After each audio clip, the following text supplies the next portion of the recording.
sobre un tema que se ve como un tema aburrido y álgido y tiende a verse más como un requisito legal o como una cuestión de mero papeleo y no se ve como lo que realmente tendría que ser, como un proceso y como una oportunidad para poder tomar el tiempo para explicarle a un potencial participante cuando se le está invitando a participar en un proyecto y todas las cuestiones relacionadas con su participación, qué es lo que queremos aprender, cuáles son los procedimientos, qué es lo que puede esperar como algún riesgo, como un potencial beneficio.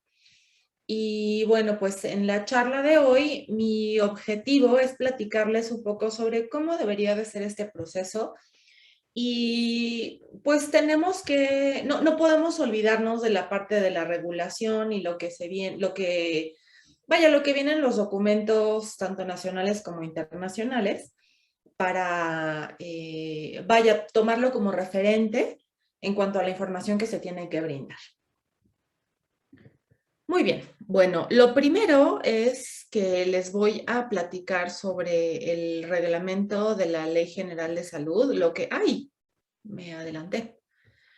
El reglamento de la Ley General de Salud en materia de investigación para la salud es el primer referente que nosotros tenemos que tomar cuando estemos hablando de la investigación clínica y en particular sobre la carta de consentimiento informado o el proceso de consentimiento informado. Y les voy a platicar un poquito sobre lo que viene en este documento para tomar en consideración cuando ustedes generen su carta de consentimiento informado. En el en el título segundo se habla de los aspectos éticos de la investigación con seres humanos y en el capítulo 1 vienen las disposiciones comunes. Ahí en el artículo 14 van a encontrar que la investigación que se realiza en seres humanos deberá desarrollarse conforme a las siguientes bases. Si nos brincamos al apartado 5, dice que contará con el consentimiento informado del sujeto en quien se realizará la investigación o en su defecto de su representante legal, porque no todas las personas pueden dar el consentimiento informado si pensamos que a lo mejor es una persona que está en estado de coma, que está inconsciente, ¿no? Digamos que en caso de incapacidad legal de aquel que en términos de lo dispuesto por este reglamento y demás disposiciones jurídicas aplicables, no pueda dar su consentimiento. Entonces, ¿qué aprendimos de aquí? Que todas las investigaciones tienen que contar con consentimiento informado.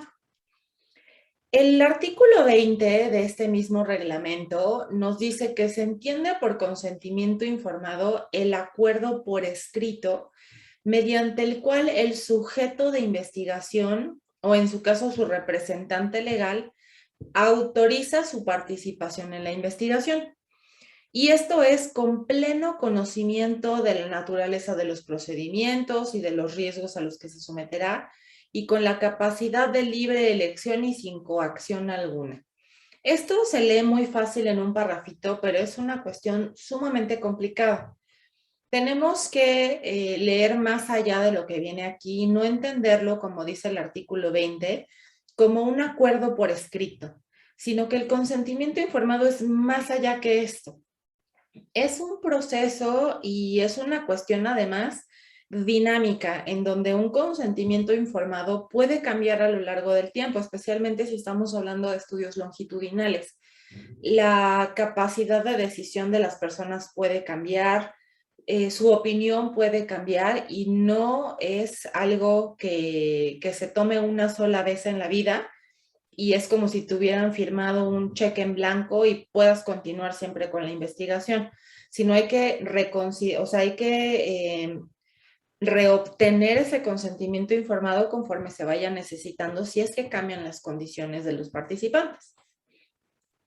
El artículo 21 del mismo reglamento nos dice que para que el consentimiento informado se considere existente, el sujeto de investigación o en su caso su representante legal deberá de recibir una explicación clara y completa. No es nada más darle la carta por escrito y fírmele aquí, sino que además se tiene que dar una explicación clara, es decir, en términos sencillos, sin utilizar palabras rimbombantes ni terminología médica, y completa, no saltarnos los riesgos o alguna cosa que no nos vaya a convenir, sino se les tiene que explicar absolutamente todo lo que tiene que estar plasmado en la carta de consentimiento informado.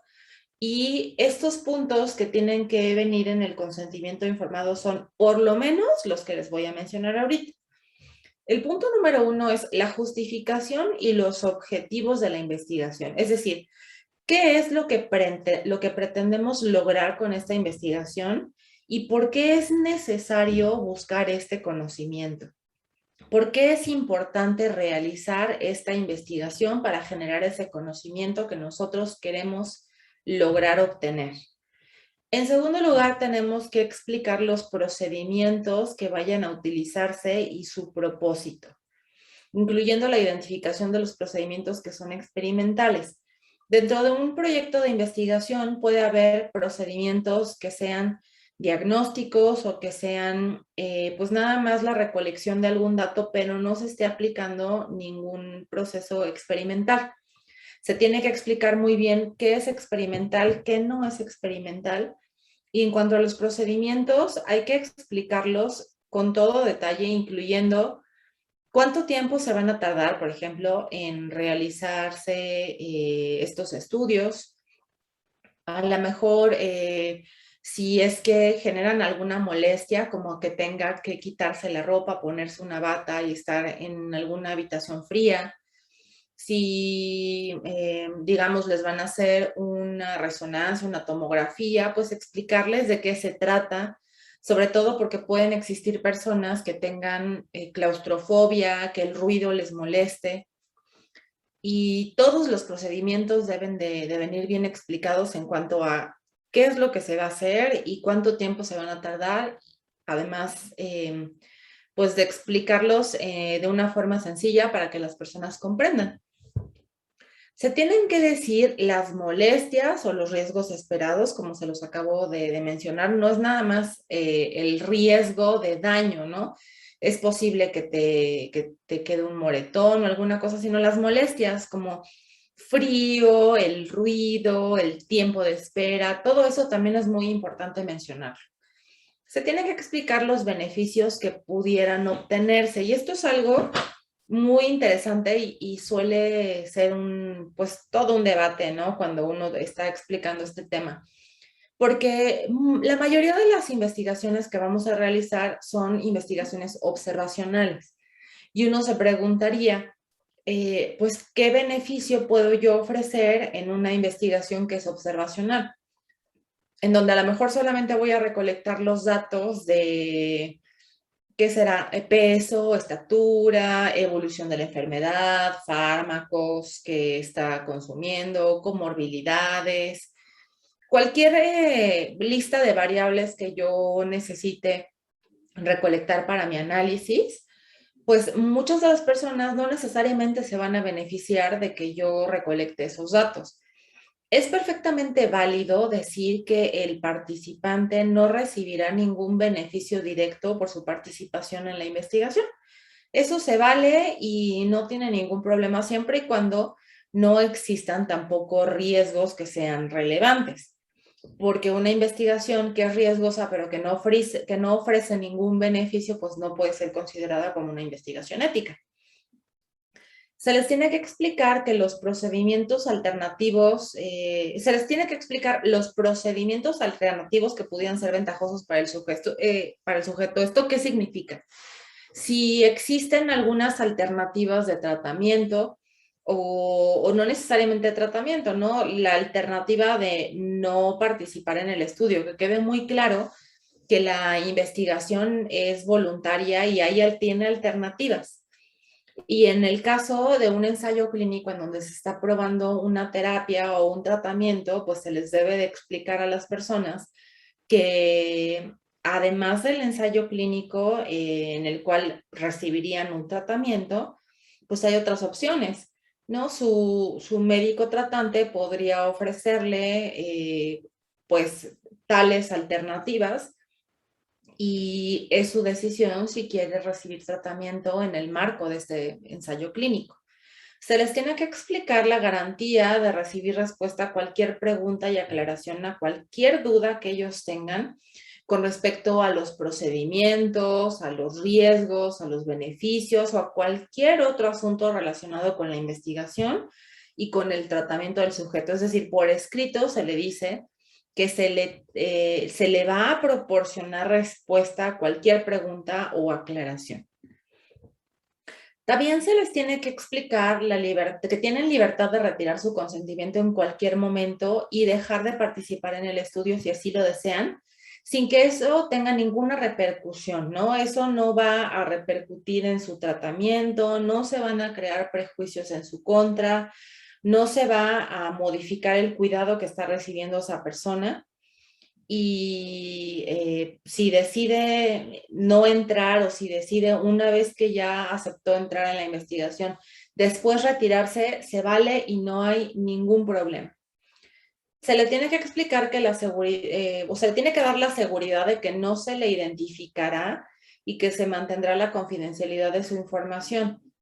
No se va a publicar, por ejemplo, ninguna fotografía de su cara o de ninguna parte de su cuerpo que pudiera ser identificable. No se va a publicar o exponer nunca su nombre ni sus datos personales, pero además se les tiene que dar una explicación breve pero razonable, suficiente, con respecto a cómo es que se va a resguardar la confidencialidad de sus datos. ¿No? Que el manejo de sus datos personales será realizado únicamente por el investigador principal y esos datos estarán en la computadora que tiene una clave o doble clave. Vaya, la manera en la que vayan a realizar el resguardo de esa información se tiene que explicar. De manera breve, pero explicar. Se les tiene que decir el compromiso que se tiene de proporcionar la información actualizada obtenida durante el estudio, aunque esto pudiera afectar su decisión de permanecer o no permanecer en el estudio. Es decir, se le tiene que decir a la persona que si durante su participación en el estudio surgiera información relevante que él tenga que saber, se le va a dar esa información, ¿no? Por ejemplo, si una persona está participando en un ensayo clínico sobre algún medicamento y mientras este estudio está siendo llevado a cabo, sale una investigación con el mismo medicamento, por ejemplo, y ya se comprueba que ese medicamento que están probando es superior que las otras alternativas, pues se le tiene que explicar a las personas y avisarle a los participantes del estudio para que ellos sepan si quieren y decidan si quieren continuar con la investigación o si mejor paran su participación en la investigación y solicitan ya recibir ese medicamento. ¿No? Porque cuando una pregunta de investigación ya está contestada, el mantener a un grupo con un estándar o un subestándar de tratamiento se convierte en algo antiético. Se les tiene que proporcionar información sobre la disponibilidad de tratamiento médico, la indemnización a la que legalmente tendría derecho en caso de que se dañara su salud. Esto si se daría por parte de la institución de atención a la salud o si se tiene un seguro médico o cómo se cubriría eso. Se les tiene que decir que si existen gastos adicionales, pues estos serían absorbidos por el presupuesto de investigación, ¿no? A ellos no se les puede cobrar absolutamente nada por participar en una investigación. Si es que se les van a mandar a hacer estudios de laboratorio o alguna radiografía o cualquier estudio que se les tenga que hacer, pues decirles que a ellos no se les va a cobrar y que el estudio va a financiar estos gastos. En cuanto a el consentimiento informado, debe de formularse por escrito y además reunir estos requisitos que les voy a comentar. Tiene que ser elaborado por el investigador principal. ¿Esto por qué? Porque pues es el que conoce el estudio, o la investigación, es el que creó todos estos procedimientos y por lo tanto el que está capacitado para generar este documento, para crear este documento. Y tiene que señalar la información que les acabo de mencionar en las diapositivas anteriores, ¿no? Riesgos, beneficios, todo lo que les acabo de mencionar. y tiene que atender a todas las demás disposiciones jurídicas aplicables en caso de que sea, por ejemplo, un estudio de riesgo mayor que el mínimo. Todas las implicaciones legales que tenga ese estudio se tienen que incluir en el apartado en el formulario de consentimiento informado. Este documento, este formato de consentimiento informado, tiene que ser revisado y deberá de ser aprobado con los cambios que sean necesarios si es que se solicitaron cambios por el Comité de Ética en Investigación de la institución en la que se vaya a realizar esa investigación. Es decir, este documento, el consentimiento informado, es evaluado junto con el protocolo por el Comité de Ética y de Investigación, ¿no? El Comité de Investigación no se mete con el consentimiento informado, sí con todo el protocolo, y el Comité de Ética revisa ambas cosas, protocolo para ver que los procedimientos sean éticos, y la carta de consentimiento informado, pues bueno, como les comento, tiene que ser revisada por el Comité de Ética, y si se requieren algunas modificaciones, pues así lo menciona el Comité de Ética, y de esa manera pues ya continuamos, ¿ok? Tiene que indicar los nombres y direcciones de dos testigos y la relación que estos tengan con el sujeto de investigación. Por ley, el Comité de Ética requiere que se pongan estos apartados en la parte inferior para que se pueda pues legalizar el documento. Andrei, ¿le puedes poner tantito pausa a esto? Tengo que contestar un mensaje muy rápido, muy importante. Claro, listo.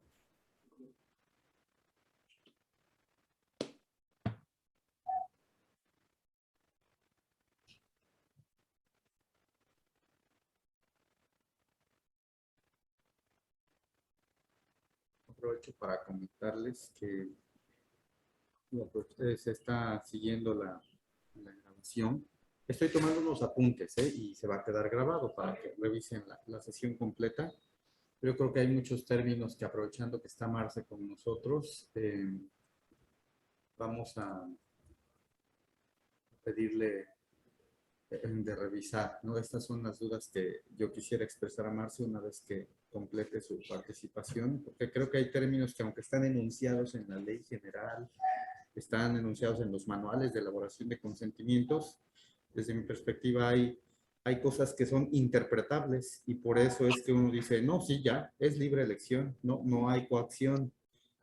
Soy el responsable y yo firmo, pero ¿qué carácter tenemos que examinar en el responsable? Por ejemplo, el padre de un menor, si no está en un estado de perplejidad, que lo haga vulnerar su responsabilidad real, la capacidad de valorar en todas sus posibilidades la participación, sobre todo en un tratamiento, si su pequeño está en cuidados paliativos o si su pequeño está en medicina crítica, ¿no? Entonces son situaciones que yo creo que es importante que los bioeticistas con experiencia nos guíen sobre cómo hacerle, ¿no? Para que no incurramos en fallas, y sobre todo esto de que lo ha enfatizado mucho Marce en cuanto a que el consentimiento informado para nada es un papelito que se les da a firmar y adiós, ¿no? Y se mete hasta la parte de atrás del protocolo y a ver si alguien alguna vez lo pide.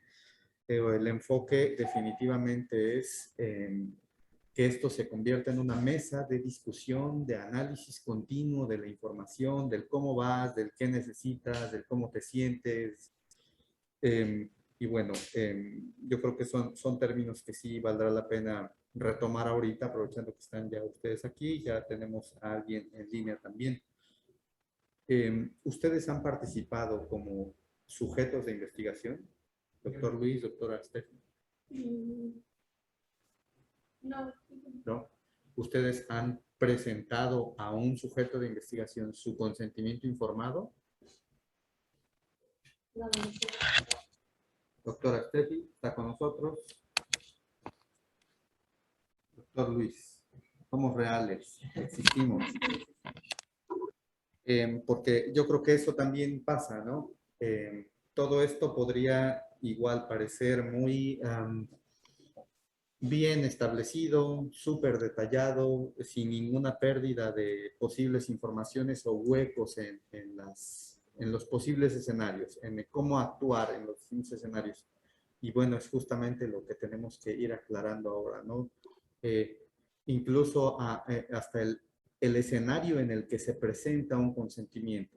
Jamás es ahí como en la mesita de comida del sujeto enfermo, fírmele aquí de una vez, o ahí en sus piernas, fírmele, o de paso. Es decir, quitarle el carácter de improvisado, el carácter de transitorio, el carácter de solo documental, ¿no? Es fortalecer esta idea. Listo, Marce, muchísimas gracias, André, y una disculpa al contrario, por la pausa. Entonces, seguimos. les comentaba que la carta de consentimiento informado es importantísimo que tenga el apartado de las firmas de los testigos y tienen que poner la relación que tienen los testigos con pues, el sujeto, el potencial sujeto de investigación. Eh, y si el sujeto de investigación no sabe firmar, porque puede ser, ¿no? Me imagino también ustedes en Chiapas tendrán población analfabeta, pues, ¿qué pasa en esos casos? Aplicaría el tener un cojincito con tinta y tienen que poner su huella digital y puede firmar otra persona a nombre de quien se designe, pero tiene que estar la huella digital de esta persona. Esta persona es el participante. Y además esto es bien importante, se tiene que extender por duplicado para que cada parte se quede con un documento. Es como un contrato, ¿no? En donde el participante se queda con su documento y el investigador se queda con su documento. Idealmente, lo que tendría que suceder es que haya un solo original y se fotocopie. A veces eso no es posible porque no en todos lados, sobre todo si es trabajo de campo, pues no necesariamente se tiene la posibilidad de tener una fotocopiadora. Lo importante es que el participante se quede con un consentimiento informado. ¿Por qué? Porque pueden surgirle dudas después y porque en el consentimiento informado, en el formato, en el formulario, al final de ese formulario vienen los datos tanto del investigador como los datos del comité de ética que está avalando ese estudio. En caso de que durante la investigación suceda algo y el participante necesite contactar tanto al comité de ética como al investigador, pues ahí tiene esos datos, que si no le dan ninguna información, después esa persona no tendría con quién estar en contacto para resolver cualquier situación. Ahora, en esta diapositiva lo que están viendo es un artículo que se derogó y que mucha gente no se enteró que se derogó y lo siguen utilizando. Les voy a poner cómo estaba antes del año 2014 el reglamento de la Ley General de Salud y cómo está ahorita. Antes estaba el artículo 23 que decía que en caso de investigaciones con riesgo mínimo, la Comisión de Ética, por razones justificadas, podrá autorizar que el consentimiento informado se obtenga sin formularse por escrito. Y es decir, de manera verbal, ¿no? Antes se podía. Y tratándose de investigaciones sin riesgo, como por ejemplo investigaciones de revisión de expedientes, se podrá dispensar al investigador de la obtención del consentimiento informado. Este artículo lo derogaron el 2 de abril del año 2014. ¿Esto qué implicaciones tiene? Que esto que antes se permitía, ahora ya no se permite. Entonces, el artículo que prevalece es el de que todo estudio de investigación tiene que tener consentimiento informado. ¿No? O sea, uno se queda con cara de what, o sea, ¿cómo voy a hacer para obtener consentimiento informado de los estudios que son de revisión de expedientes? ¿Qué tal que estoy haciendo una revisión de expedientes de los últimos 10 años? No voy a poder encontrar a los participantes cuyo expediente tiene 10 años y vino a una consulta una única vez. Entonces, bueno, ahí ya entran otros recursos en donde afortunadamente los comités de ética pues son autónomos y tienen la facultad de poder tomar decisiones de manera individual. Cuando una persona tiene un estudio de un protocolo de investigación que es de revisión de expedientes, lo que se tiene que hacer es un muy buen apartado de aspectos éticos en donde se explique cómo se va a resguardar la confidencialidad de los datos, porque realmente el único riesgo que podríamos tener en un estudio de investigación que sea retrospectivo de revisión de expedientes es el mal manejo de la información. Supongamos que yo voy a hacer una revisión de expedientes de pacientes con esquizofrenia, ¿no? Si esa información que es muy delicada tiene un mal manejo y de pronto sale del hospital y anda por ahí, pues sí pudiera dañar la reputación de personas o tener implicaciones incluso legales, ¿no?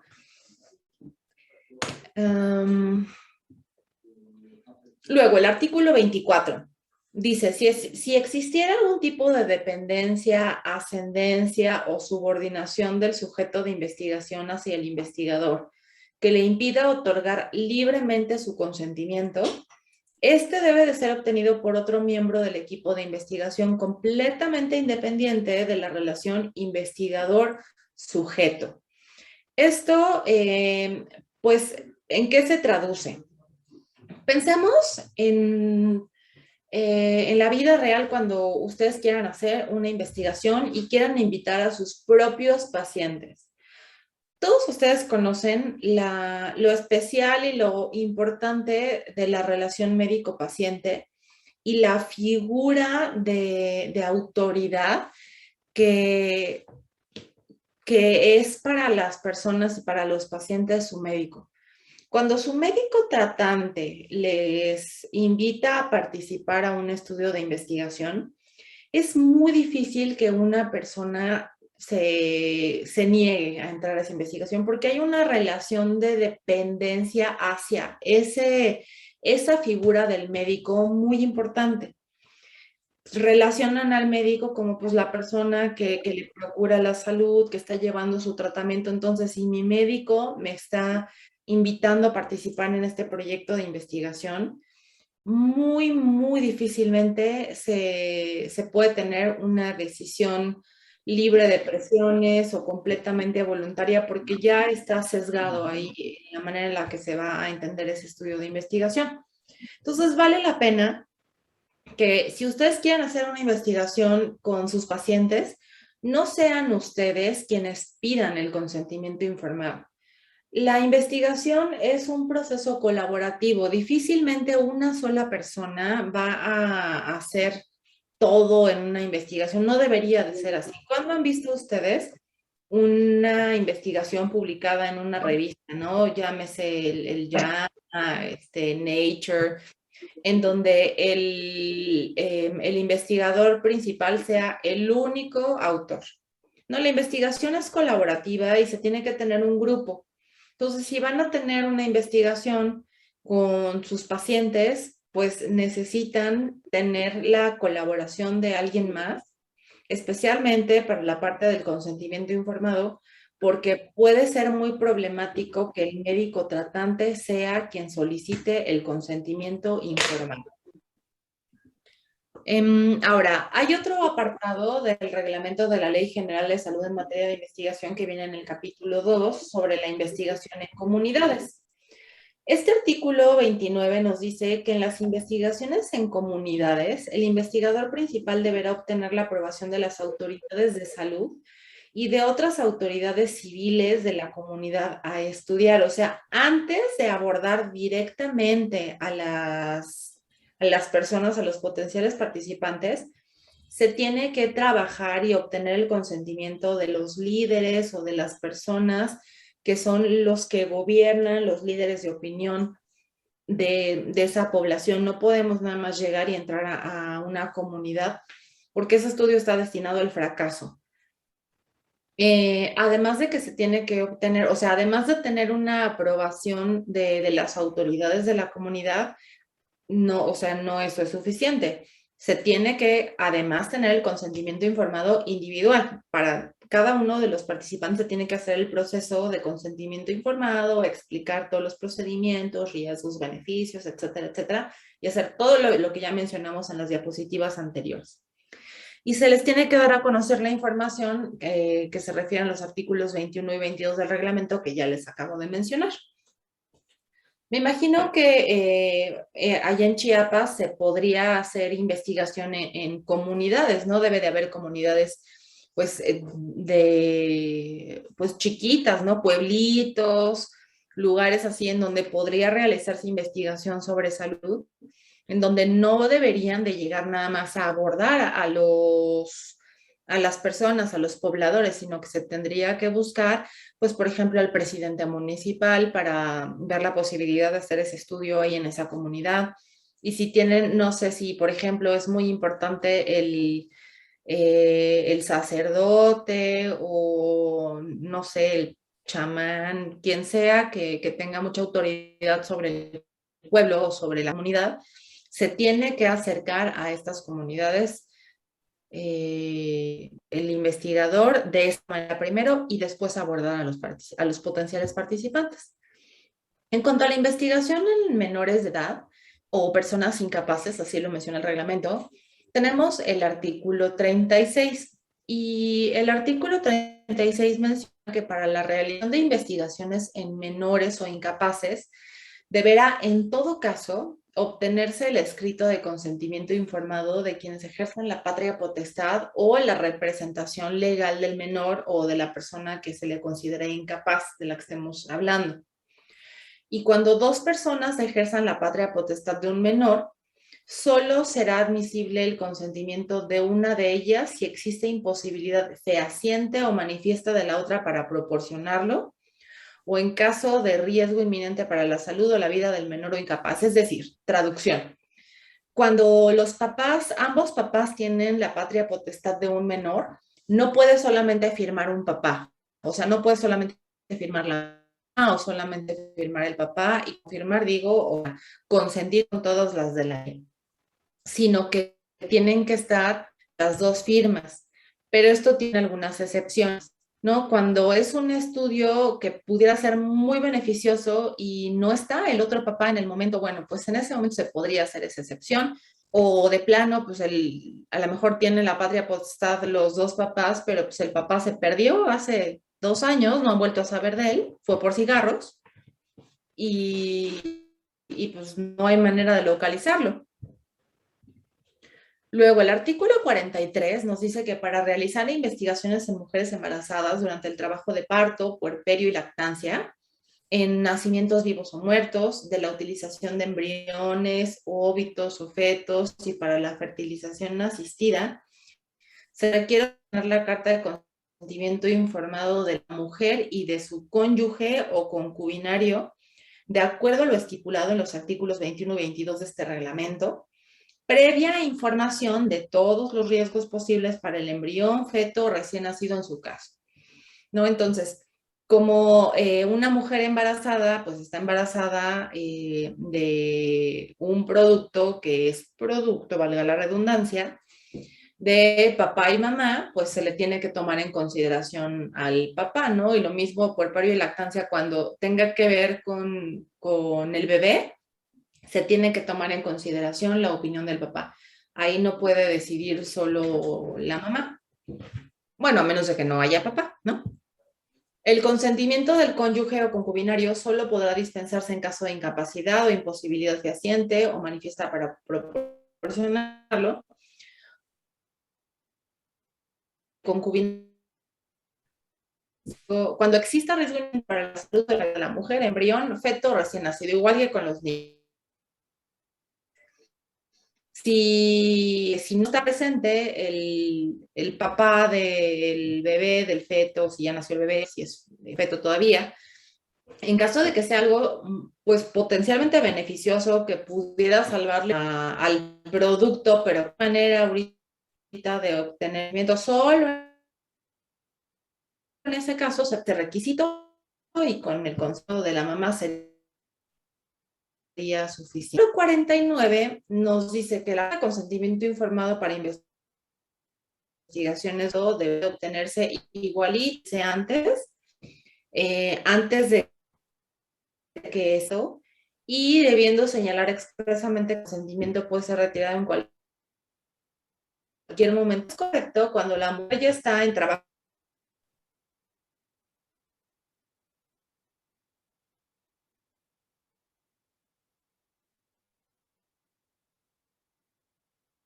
de parto, que se tenga. El artículo 51 nos dice que lactancias serán autorizadas cuando no exista riesgo para el lacteo o cuando la madre decida no amamantarlo y se hace alimentación por otra fórmula, obviamente, y mente informado de acuerdo a los artículos anteriores, que son todos los puntos de la Carta de Consentimiento. Y en cuanto a investigación en grupos, que viene en el capítulo 5, el artículo se entiende por grupos subordinados, estudiantes, trabajadores de laboratorios, empleados, o sea, cualquier investigación con cualquier empresa, miembros internos en reclusorios o centros de readaptación y otros grupos especiales de la población que siendo informado pudiera ser informado por alguna autoridad. Estos grupos subordinados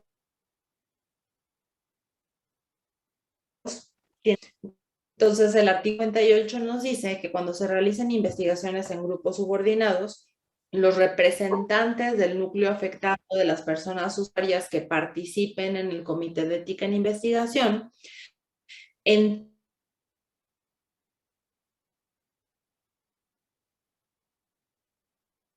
términos de lo que hizo por el pacto formado en el Diario Oficial de la Federación en 2014, van a vigilar que la participación, el rechazo de los sujetos o el retiro de su consentimiento durante el estudio, investigación, no afecte su situación. Si estamos hablando de estudiantes, pues su situación escolar, hablando de empleados, su situación laboral, bueno, pues su situación militar o internos de algún su proceso judicial al que estuvieran sometidos. Y pues tampoco tendría que influir en las condiciones de su sentencia en dado caso. El artículo 63 nos dice que cuando existe patrocinio u otras formas de relación, deberán de establecerse las medidas necesarias para evitar que estos originen conflictos de interés al investigador en la protección de los derechos de los sujetos de investigación, que es lo que debe de tener primacía. O sea, uno puede recibir, le pueden pagar a uno por hacer una investigación, pero tiene que quedar bien establecido cuáles van a ser las medidas que yo voy a tener o las acciones que voy a tener para evitar que este pues, conflicto de interés de estar recibiendo dinero o patrocinio por un lado y pues estar trabajando con sujetos humanos que yo espero que me ayuden a comprobar la hipótesis, pues no caer en alguna conducta inapropiada o en descuidar la seguridad de los participantes. Entonces, se tiene que tener muy bien establecido cuáles van a ser los mecanismos para evitar que haya este conflicto de interés. Y bueno, pues esto es aunque los participantes hayan dado su consentimiento y se haya hecho todo con lo de la ley. El artículo 71 nos dice que en el tratamiento de urgencia en condiciones que amenaza la vida de una persona, cuando se considere necesario usar un medicamento de investigación o un medicamento conocido empleando indicaciones, dosis y vías de administración que son diferentes a las establecidas, el médico o el médico tratante deberá obtener el dictamen favorable de los comités de ética y de investigación de la institución en la que estén participando o en que estén trabajando, así como la carta de consentimiento informado del sujeto de investigación, si está en condiciones, si no, pues de su representante legal en caso de no ser una persona autónoma, y según lo permitan las circunstancias, de acuerdo a las siguientes bases, ¿no? La carta de consentimiento informado será obtenida del sujeto de investigación o en su caso de su representante, nuevamente. Excepto cuando la condición del sujeto le incapacite o impide otorgarlo, el representante legal o el familiar no estén disponibles y el dejar de usar el medicamento de investigación represente un riesgo casi absoluto de muerte. Imagínense que esto cuando aplica. A lo mejor se tiene una investigación sobre algún medicamento que se utilice en casos de emergencia y pues esos casos de emergencia casi siempre serían pues a lo mejor accidentados, ¿no? Accidentados de coche, de moto, y llegan a la sala de urgencias estos potenciales participantes que cumplen con los criterios de inclusión y pues no, o sea, eh, hay una buena probabilidad de que entrar a esa investigación le ayude al sujeto a salvar la vida, porque a lo mejor no hay sangre o algo y pues tener ese medicamento le podría ayudar mucho, pero pues la persona está inconsciente, no hay ningún familiar en ese momento. Bueno, solo en ese caso no se podría no obtener la carta de consentimiento informado, pero si se fijan son casos así como muy, muy extremos.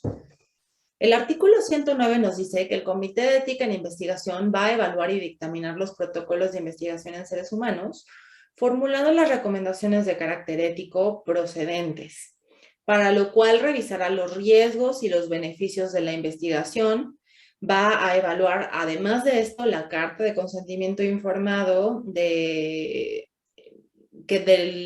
sujeto que será objeto de la investigación, entre otros elementos, ¿no? Como pues, evaluar la validez científica, evaluar que los procedimientos estén de acuerdo con buena ciencia y que eso vaya a producir resultados que sean válidos, porque una investigación que no es válida, pues ipso facto es antiética. Y todos los procedimientos que se tengan para garantizar el bienestar y los derechos de los sujetos de investigación, así como dar seguimiento a dichas recomendaciones. No es nada más evaluar, sino se tiene que dar seguimiento a lo que se haya recomendado a los investigadores. Y asimismo, el Comité de Ética en Investigación, pues también va a elaborar los lineamientos y las guías éticas para la realización de investigación en seres humanos en la institución de salud a la que pertenecen. Eso quiere decir que cada comité de ética va a tener sus propias reglas, ¿no? Por ejemplo, en el Instituto Mexicano del Seguro Social, en donde yo estoy, el comité de ética nos da un lineamiento de cuál es el formato para la carta de consentimiento informado. En los hospitales de Secretaría de Salud, pues el formato puede variar y eso lo decide el comité de ética. Y pues tenemos que estar enterados con respecto a qué nos pide cada institución, porque si bien en general el contenido de esas investigaciones, el contenido de esas cartas de consentimiento va a ser pues muy similar, ¿no? Porque los puntos que deben de ser incluidos son los mismos siempre. Ese formato particular, pues sí es importante, el encabezado, todos estos detalles institucionales, pues si bien es una cuestión de forma y no de fondo, son muy relevantes. Entonces nos quedan unos minutitos para discutir ya cualquier duda que pudieran tener con respecto al consentimiento informado.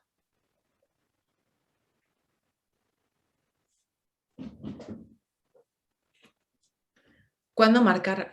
Como que lo veo medio cortado, André.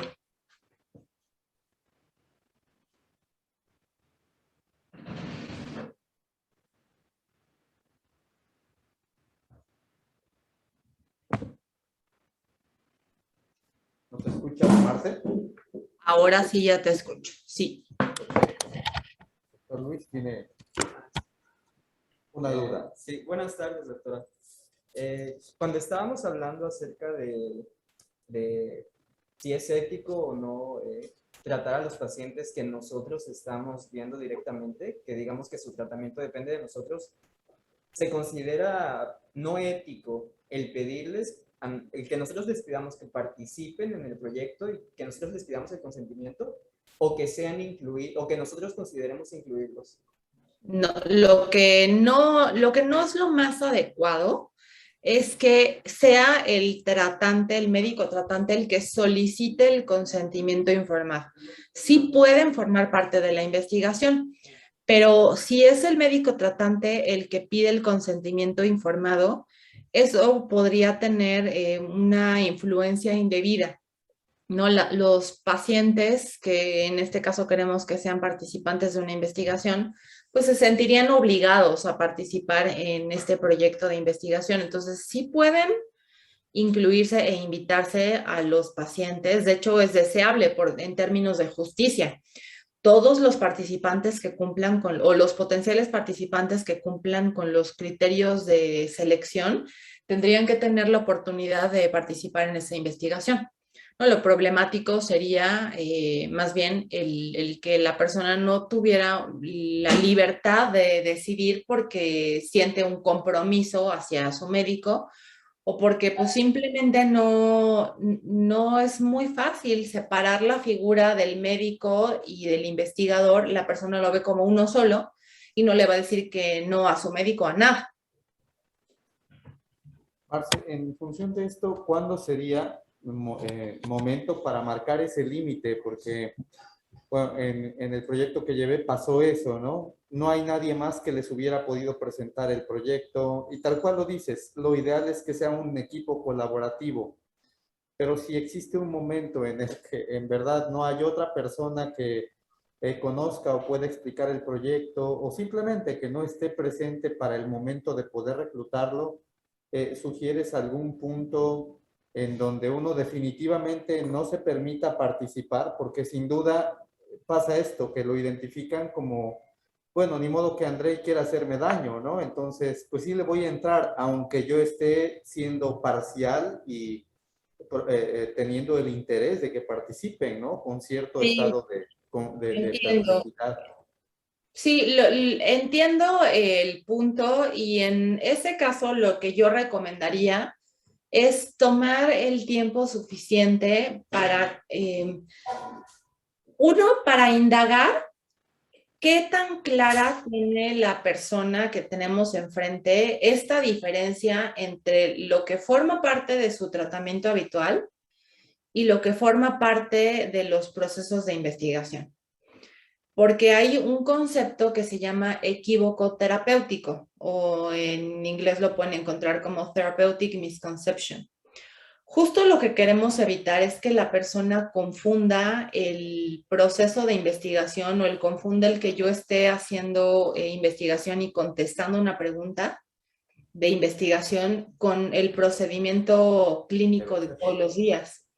Si se dedica el tiempo suficiente para que la persona, o sea, en charlar con la persona y poder identificar si ese potencial participante que tenemos enfrente, que es nuestro paciente, realmente entiende que esto que yo le estoy proponiendo es adicional a su tratamiento, que no tenemos la certeza de que va a funcionar, por ejemplo, si es un ensayo clínico, que apenas estamos averiguando si eso va a funcionar y estaríamos haciendo pues todo lo posible por evitar causarle cualquier daño, pero es un riesgo latente siempre.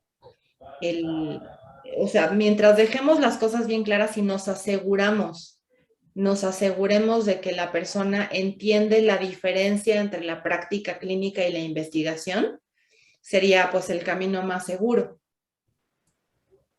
Evitar el equívoco terapéutico, entonces, ¿Sí? y darse el tiempo de esto. Yo no sé si alguien más de la audiencia, los doctores aquí, tengan otra. El doctor Luis tiene otro, ¿nos permites, Marce? Sí, claro, claro, las preguntas que tengan, adelante. Se estaba hablando en el capítulo 5 de la investigación en grupos subordinados.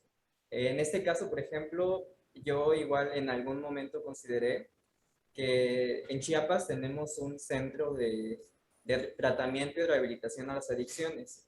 Este es dado por parte de la Fiscalía del Estado. Son personas que voluntariamente entran a este programa, son internados y llevan alrededor de 1 o 2 meses de tratamiento y pues ya son dados de alta.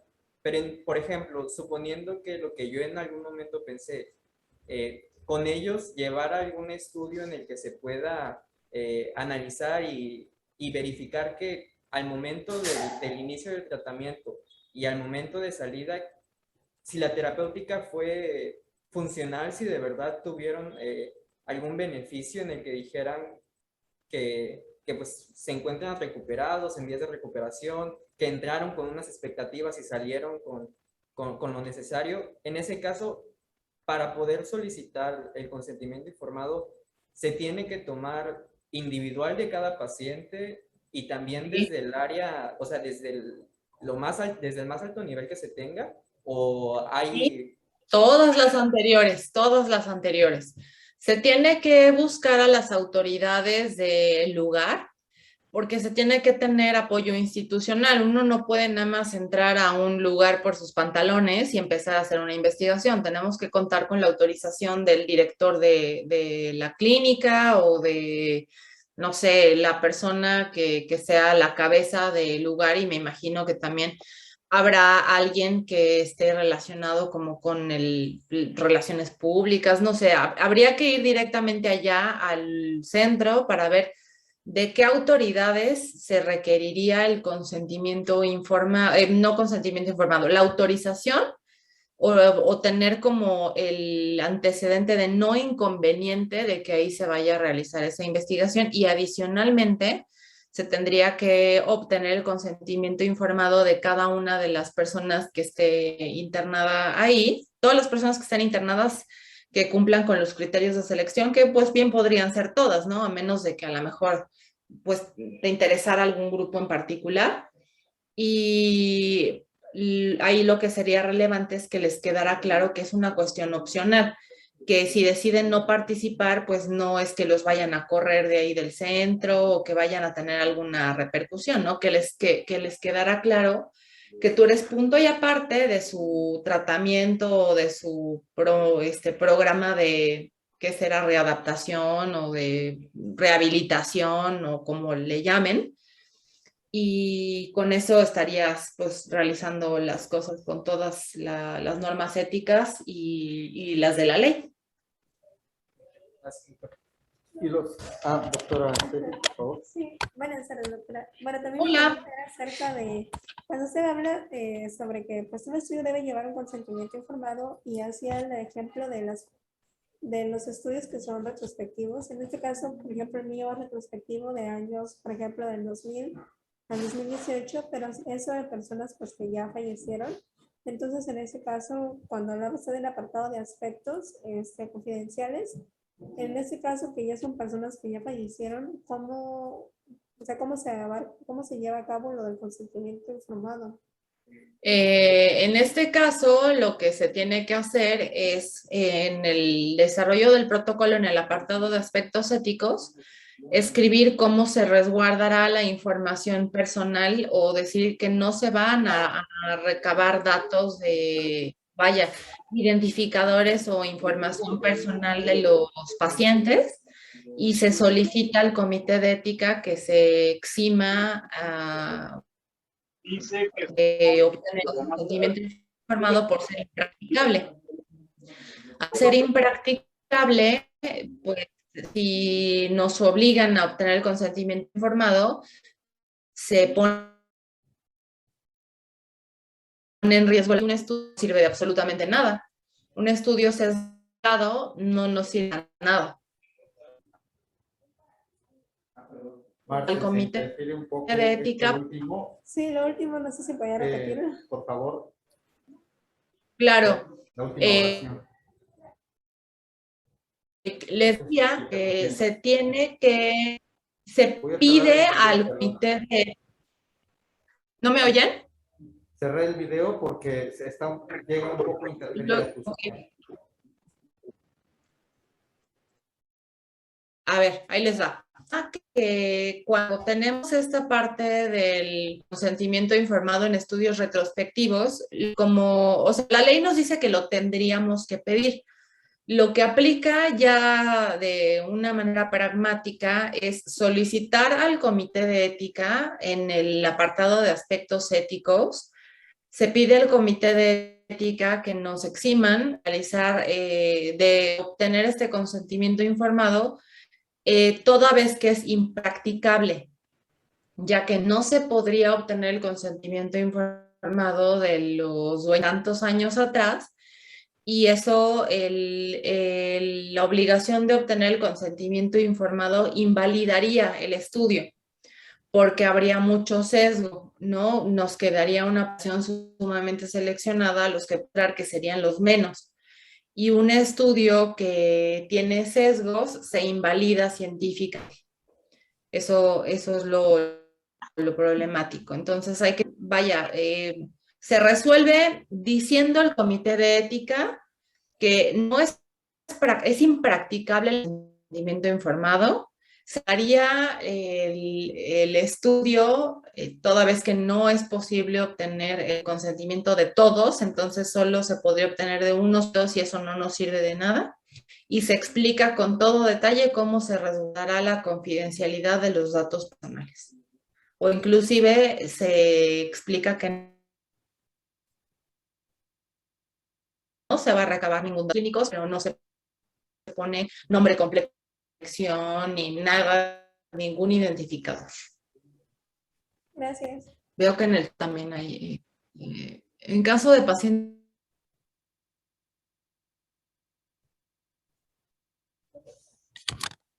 Marce, se nos vuelve a pediátricos, aunque ya te fragmentar tu comenté, voz. perdón. Hola, hola. Sí, tenemos la A ver, pregunta de Oel. ¿me escuchan? Te escuchamos un poco fragmentada. A partir de los 8 años, los pacientes pediátricos tienen que firmar un asentimiento, que es una carta de consentimiento sencilla. Y cuando estamos hablando de pacientes más pequeños, a partir de los 4 años, aun cuando no firmen un consentimiento, ellos tienen que formar parte de esa decisión y se les tiene que explicar de qué se trata el estudio. No se les obliga ni se pasa por alto su voluntad, sino que se les explica de qué se trata ese estudio y se les pregunta de manera verbal si quieren participar. ¿Sí? ¿Sí me alcanzaron a escuchar? Sí. Y más, y a propósito de esto, lo que nos enfatizas en la redacción y la composición de lo explicativo, ¿no? Que justamente el texto de un consentimiento informado tendría que ser tan explícito que permita que un niño de tercer año de primaria o alrededor de 8 años de edad lo pueda asimilar y pueda entablar una reacción afirmativa o negativa, ¿no? Es decir, en esos términos es debe correcto. plantearse y con el menor grado de tecnicismos. Sin, nulos, ni un tecnicismo. O sea, todo tiene que ser en palabras coloquiales como le vamos a picar el brazo, le puede dar dolor de panza. Así a ese grado tiene que venir. No se puede utilizar ni un solo término médico, ningún tecnicismo y las cartas de consentimiento se tienen que ensayar. Cuando redacten su carta de consentimiento informado, hagan el ejercicio de solicitar el consentimiento informado de una persona que sea ajena completamente al área de la salud, de preferencia que tenga una escolaridad de primaria media, para pues ver cómo estaría funcionando nuestra carta de consentimiento y ver si todavía le podemos afinar más para hacerla más sencilla. Sí, Marce, yo tengo un par de dudas todavía. Bueno, son términos que quisiera aprovechar que nos acompañas para revisarlos contigo. Esto de la libre elección y la coacción, ¿no? Aquí en el caso de investigación en población pediátrica, a veces nos topamos con conflictos interparentales o a veces con estados de perplejidad de la madre o el padre en el momento en el que los abordamos para invitarlos a un proyecto.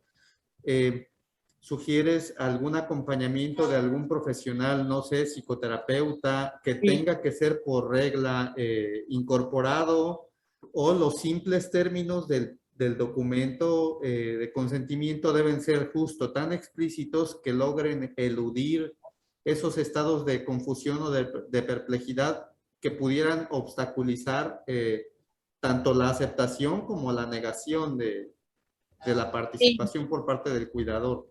Por más que el lenguaje sea sencillo, cuando hay un proceso de negación, o sea, si la mamá tiene al hijo en un estado grave, aunque tú le digas algo muy sencillo, de todos modos es posible que no lo comprenda simplemente porque su mente está en otro lado, porque la angustia es lo que prevalece y no estar comprendiendo tu carta de consentimiento informado.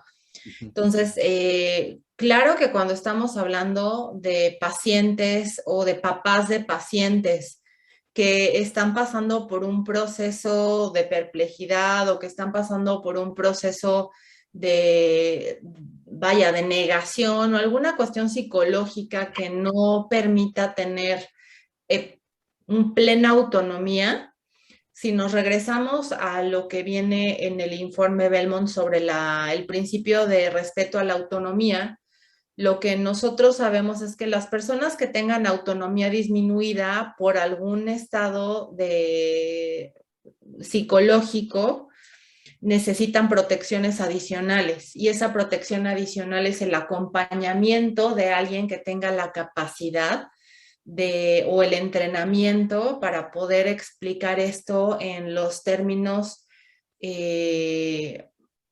pues digamos, más claros y que pueda identificar si la persona está en condiciones de recibir esta información en ese momento o primero se le tenga que calmar, hacer alguna cuestión para retomar ese consentimiento en otro momento.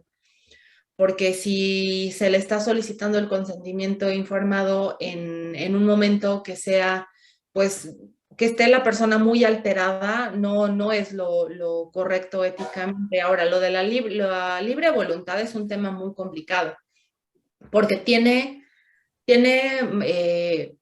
pues muchas implicaciones, ¿no? Pensemos en que todo proceso de investigación, o sea, todo tratamiento de investigación, no les tiene que costar a las personas. Entonces, piensen en una persona que no tiene ni un céntimo para comerse un taco, se enfrenta a una enfermedad y lo invitan a participar a un proyecto de investigación en donde va a recibir tratamiento gratis. ¿Creen que tenga la posibilidad de la libre elección? Claro, es Porque una coacción. es muy difícil. Tal vez no se quiera coaccionar a propósito, ¿no? O sea, el investigador está haciendo su labor e invita a todo aquel que cumple con los criterios de selección, pero esa persona no tiene dinero para nada y le están ofreciendo recibir tratamiento gratis en el marco de un proyecto de investigación. La capacidad de tener una libre elección en esos casos, pues es muy baja porque es recibir tratamiento de investigación o no recibir tratamiento, ¿no? Lo cual pasa mucho en ensayos clínicos de cáncer, por ejemplo, que se hacen en instituciones públicas, en donde a lo mejor es algún tipo de cáncer que no hay tratamiento y vaya, que no está considerado como tratamiento gratis para todo mundo y tendrían que pagar algo. A lo mejor se les hace un análisis socioeconómico y pagarían de acuerdo a su capacidad, pero de todos modos tienen que pagar. Y se les ofrece entrar a un ensayo clínico, pues la probabilidad de que acepten es muy alta. Y el poder tener una verdadera libre elección no es muy difícil de lograr porque pues estarían diciendo que no a recibir tratamiento. Pero ya el comité se encargaría de deliberar si este pequeño rasgo de coacción, digo, es menor que el posible beneficio real para el paciente, ¿no? Digo, en la función del Cuando sí, comité de ética de velar por esto. cuando es un protocolo con mucho riesgo, pues simplemente no se autoriza. Pero a lo mejor las personas sí se benefician, pero no termina de ser pues nunca un protocolo completamente ético porque pues se está trabajando con personas que no tienen mucha elección, ¿no? ¿Por qué no se van a, porque se busca en general, pues, poblaciones que buscan esta clase de oportunidades, no se van a las instituciones privadas en donde la persona tendría una libre elección de decidir pagar su tratamiento porque tiene el dinero o enrolarse en una investigación. Claro, entonces allí tendría que verse, no focalizarse con poblaciones vulnerables, ¿no? Y abusar de eso, ¿no? Exacto. La otra duda que quisiera también manifestarte es acerca de esto de los observacionales, que de repente uno podría decir, ok, no aplica y que allí se quede. ¿Existe el compromiso o debería existir el compromiso o debería existir la exigencia del comité de ética de que alguien que trabaje con información gráfica de neuroimagen, por ejemplo, o documentos que forman parte del expediente clínico en donde, a pesar de que en efecto no se va a intervenir directo con el sujeto, sino con su información alojada en expedientes, tendría que haber un compromiso por parte del investigador de conservar, no alterar, no modificar, resguardar y ser confidente de la información. O sea, es parte de lo que un comité de ética tendría que hacer frente a la propuesta de investigación de alguien que hace un observacional, o eso tiene que ver ya con otro tipo de Eso no lo aspectos. ven, eso directamente no vería todos esos puntos el comité de ética porque no se esperaría que nadie alterara ningún registro ni nada, ¿no? Eso es más bien, y mira, no sé, o sea, ni siquiera se me había ocurrido. No, en general no se hacen recomendaciones por parte del comité de ética de no se te olvide no alterar, o sea, eso ya va más atrás, va como parte de la vaya, de la integridad de los sujetos de investigación. Hay toda un área en la ética que se llama integridad en investigación. Y eso tiene que ver más que nada con las conductas de los sujetos. O sea, es algo mucho más para atrás, desde que tú haces una propuesta de investigación, por ejemplo, el que no pongas en los antecedentes solo los artículos que apoyan tu tesis y olvides sistemáticamente los que no la apoyan. O sea, son un montón de conductas que tienen que ver con los procesos de integridad de las personas. O sea, alterar cualquier registro, bueno, eso se considera una mala práctica de investigación. Falsificación, fabricación y plagio es una conducta indebida y en algunos países está incluso penada por ley. Claro, pero eso es motivo para otra plática, ¿no? Valdría Y muchísimo. eso Esta pregunta es que lo hizo el que yo te doctor Luis. decía del final del curso, ¿te acuerdas? Así es. Eso tiene que ver más con ese tema. Sí, sí, sí, ya te buscaremos en esa oportunidad. Solo quería comentar esto que preguntó el doctor Luis, de que de repente el hecho de ponerse una bata y meterse a un SECAM o a una UNEM con una tablita para encuestar gente, podría estar siendo un intento de investigación, ¿eh? Y el simple hecho de que Sí, traigas así esto, el gafete, ya con eso. mire, vengo y quiero la información. Y bueno, es justo identificar esas prácticas y hacernos conscientes de que no es la manera, y como nos decías, aunque no hay un policía de la investigación que ande persiguiendo a encuestadores clandestinos, no es cosa de que haya un policía de la investigación, sino de que pues, las buenas prácticas en investigación clínica sean parte de la idea original de investigar, ¿no? O sea, que no termine siendo ay, ya esa pajita al último ponla y No, vas a no. ver que no va a pasar nada si lo haces así.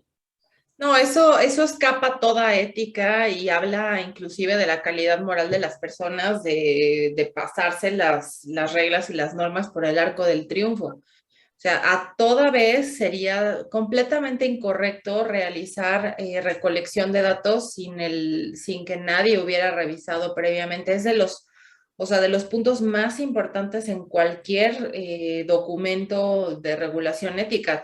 Todo protocolo tiene que pasar por la revisión de un comité para ver que estés haciendo las cosas bien y que se proteja a los sujetos.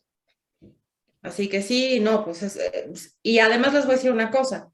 Si ustedes pretenden, o sea, si alguien se quiere adelantar y dice, bueno, voy recolectando los datos en lo que me dan el aval del comité de ética, cada vez es más difícil que puedan publicar esa clase de información porque ya las revistas te cruzan los datos de cuándo se comenzó a recolectar la información, cuándo lo subiste tú a Clinical Trials, cuándo Eso tienes es. el aval del comité de ética.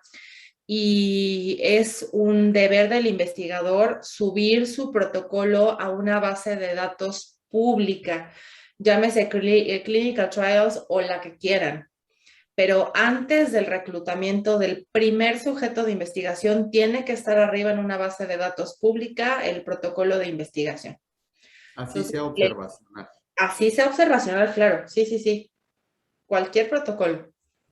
Y les piden esas fechas y les piden documentación y evidencia en las revistas para cruzar esa información y sí se comunican a los comités de ética y llaman para ver que sí trabajes ahí y que esté todo con las de la ley. Muchas gracias, Marce. Dos puntos más. Uno es que nuestra tarea para esta sesión es justamente hacer el ejercicio de redacción del consentimiento y hacer la simulación de aplicación a un sujeto con esas características que nos sugeriste, ¿no? Del nivel de escolaridad. Y hacer una relatoría vivencial, que es el ejercicio que hacemos contigo. Y pues por otro lado, comentarle a los compañeros que están como alumnos ahora, el que no se pierdan el próximo capítulo que es para el cierre del curso acerca de las prácticas, las buenas y malas prácticas en investigación, ¿no? Yo creo que eso cerraría la pinza al respecto de que el marco dentro del cual se hace un proyecto de investigación siempre es el ético. Siempre tendría que ser así. Sí, la parte ética va más allá que la protección a los sujetos humanos, sino es la manera en la que se conduce el investigador en todos los momentos de la investigación, desde la creación de la pregunta de investigación hasta el momento en el que se disemina la información de los resultados de esa investigación. La ética va de la mano en todas las etapas.